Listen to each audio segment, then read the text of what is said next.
자, 3학년 학생 여러분들 반갑습니다. 오늘은 여러분들과 함께 생활과학 수업을 진행을 하도록 하겠습니다.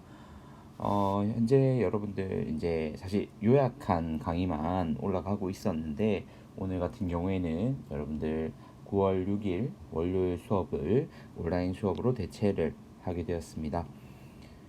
지난 시간에 이어서 오늘은 역시나 질병에 관련된 내용인데요. 첫 번째 단원인 질병의 진단과 치료 단원에서 진단에 대해서 오늘은 배우게 될 겁니다. 그래서 오늘 학습 목표는 질병의 진단 방법을 설명을 할 수 있게 되면 여러분들이 오늘 학습 목표를 달성하게 되는 겁니다.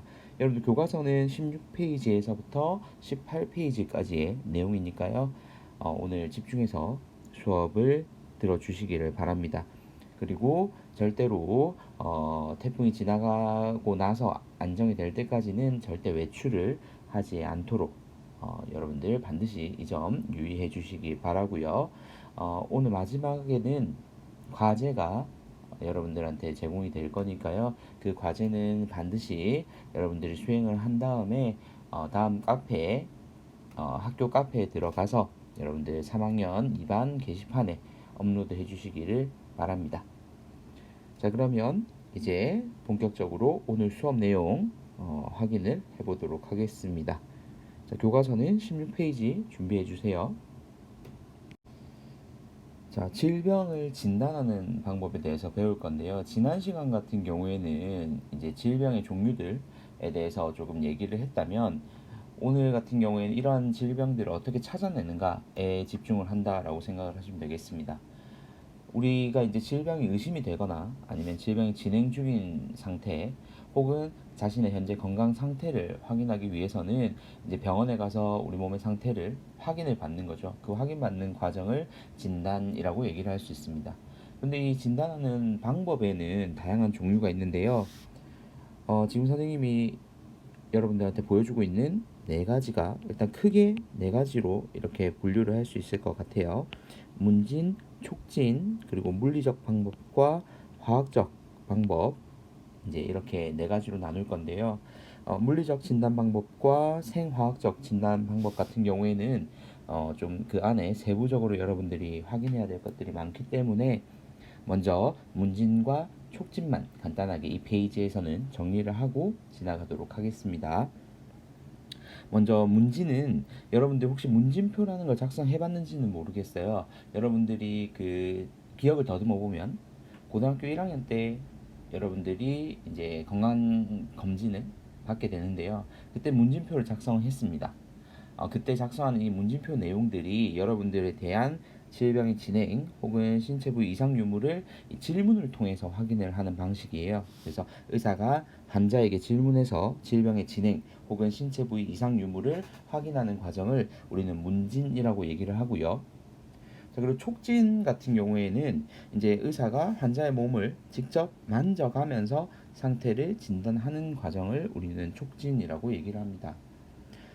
자, 그리고 이어서 나오는 것이 물리적 진단 방법과 생화학적 진단 방법이 있는데요. 여기에는 세부적인 내용이 많기 때문에 우리가 별도의 페이지를 통해서 확인을 해보도록 하겠습니다. 자, 그러면 다음 페이지로 넘어가 볼게요. 자, 먼저 물리적 진단 방법 같은 경우에 사진 자료도 좀 있고 해서 두 페이지로 나눴거든요. 그래서 첫 번째 페이지부터 확인해 보겠습니다. 우리가 병원 하면 어릴 때 여러분들 병원 놀이하면 가장 먼저 아마 여러분들 손에 쥐어졌던 게 바로 청진기일 겁니다. 심장의 박동 소리나 호흡 소리를 비롯해서 혈관에서 나는 소리를 들어서 우리의 몸 상태를 알아내는 진단 도구거든요. 그래서 기본적으로 여러분들이 그냥 병원 하면 떠오르는 그 청진기가 어떤 역할을 하는지 반드시 기억을 해 두시고요. 자, 그리고 두 번째는 내시경입니다. 아직 여러분들은 아마 내시경을 경험해 본 친구들이 없을 거라고 생각이 들고요. 선생님도 아직까지는 실제 내시경을 했던 기억은 없습니다. 자, 이 내시경 같은 경우에는 아주 작은 카메라가 설치되어 있는 이 긴 관을 우리 몸에 삽입을 해가지고 우리 몸 안을 직접 관찰하는 도구예요. 그래서 우리 입으로 이게 들어가는 경우도 있고요. 그리고 항문을 통해서 들어가는 경우도 있습니다. 그래서 여러분들이 이런 내용들도 미리 알고 있으면 굉장히 도움이 될 거고요. 그리고 세 번째는 혈압계입니다.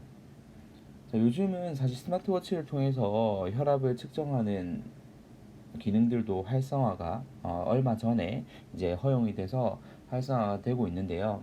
이 기능을 사용하기 위해서는 기본적으로 한 달에 한 번 정도 이 혈압계, 실제 혈압계를 이용해서 혈압과 함께 시계를 보정을 해줘야 돼요. 이 스마트 기기를 보정을 해줘야 되는데 이때 작용하는 이 혈압계의 원리를 우리가 밑에 있는 그림을 통해서 확인을 해보도록 하겠습니다. 먼저 선생님이 설명을 쭉 써놨는데 동맥의 혈압보다 높은 압력을 주게 되면 외부에서 높은 압력이 주어지니까 혈관을 지나가는 혈액이 지나갈 수가 없는 거죠. 자, 그러면 이 청진기로 이제 소리를 계속 듣는 상황에서 공기를 천천히 빼기 시작합니다. 그러면 수축기 혈압과 동일한 순간에 이 소리가 들리기 시작해요. 그래서 이 동맥이 압박이 될 때 압박 부위를 통과하고 있는 혈류가 소용돌이 치면서 계속 소리가 발생하는데 이 소리를 듣고 이 혈압을 측정하는 거예요. 그래서 그걸 조금 더 자세하게 여러분들 밑에 있는 그림을 보면서 지금 설명을 하도록 할게요. 자, 그리고 여기서 여러분들 좀 기억해야 될 거는 이제 우리 20세 정상적인 일반인을 기준으로 하였을 때 정상인의 혈압은 120, 80이라고 표현을 하거든요. 자, 이거 같은 경우에는 여러분 단위는 여러분들이 알고 있는 대로 밀리미터를 읽으면 되고요. 대신에 이거는 수은주의 이제 길이를 가지고 기준으로 잡은 단위이기 때문에 뒤에 수은을 표시하는 HG가 포함이 되어 있는 단위예요. 그래서 우리가 읽을 때는 그냥 밀리미터 수은주라고 읽으면 됩니다. 자, 그래서 이렇게 120mm 수은주 그리고 80mm 수은주 이런 식으로 읽으면 되는데요. 그러면 120mm 수은주라는 의미는 120mm 높이의 수은 기둥이 이제 밑으로 가하는 압력과 동일한 힘이라는 겁니다. 자, 그러면 옆에 있는 그림을 한 번씩 볼게요. 여기서부터 이제 여러분들이 그림을 확인을 하면 됩니다.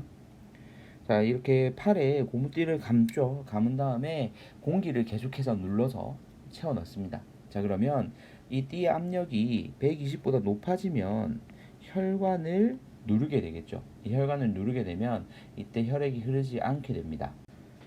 자, 그런 다음 청진기를 이제 여러분들이 들으면서 이 공기압을 빼기 시작하면 어떤 특정 순간에 소리가 들리게 될 겁니다.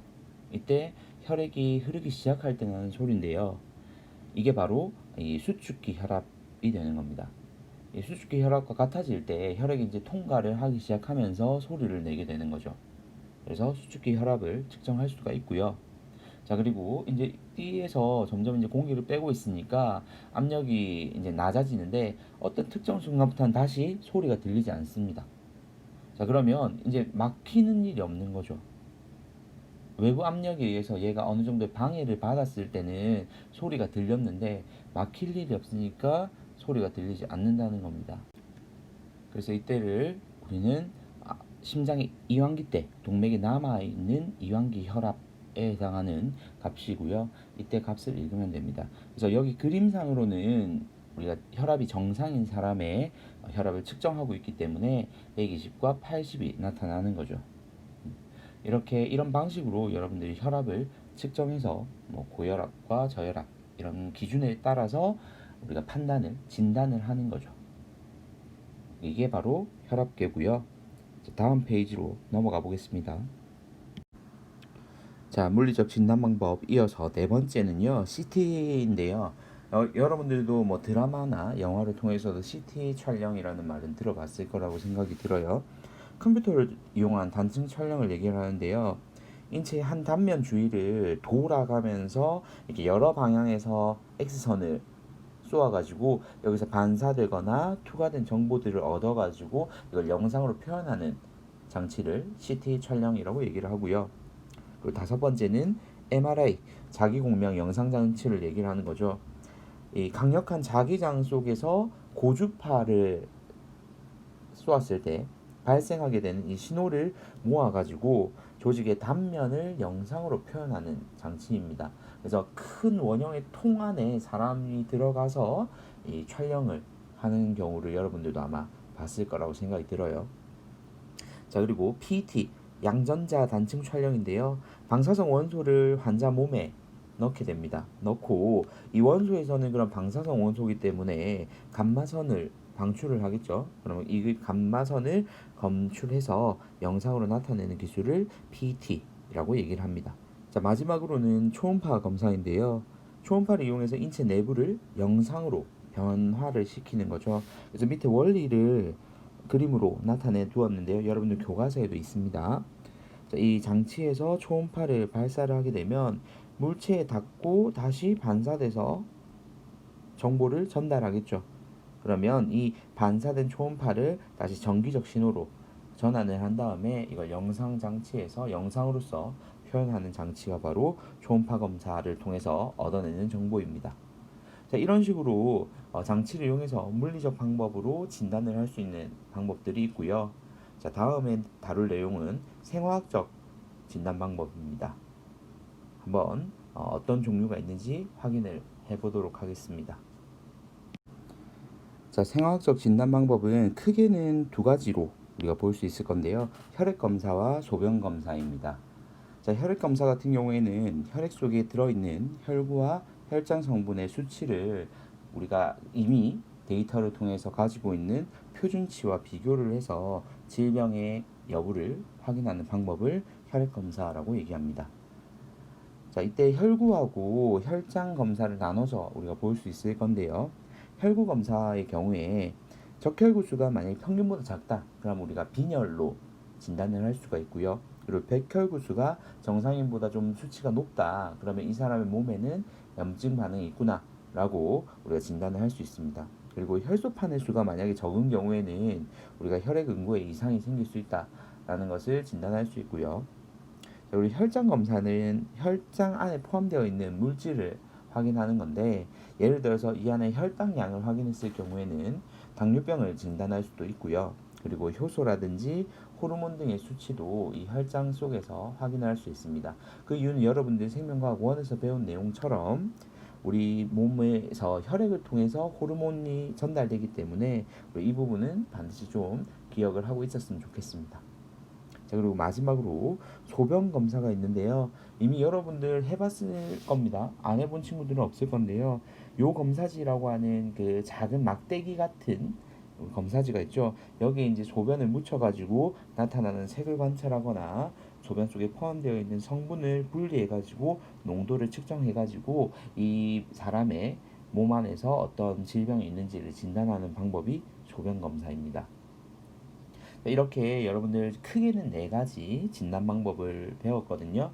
그래서 우리는 이 내용을 오늘 정리를 해야 되겠죠. 배운 내용을. 그래서 오늘 과제는요.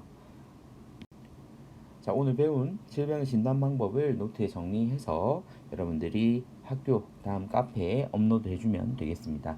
카페 3학년 2반 게시판에 여러분들이 정리한 내용을 사진으로 찍어 올려도 되고요. 아니면 컴퓨터에 정리를 하실 경우에는 컴퓨터 정리한 내용을 그대로 올려주시면 되겠습니다. 여러분들 출 결과도 직결되기 때문에 반드시 업로드 해주시기를 바라고요. 내일 학교에서 보도록 하겠습니다. 이상입니다.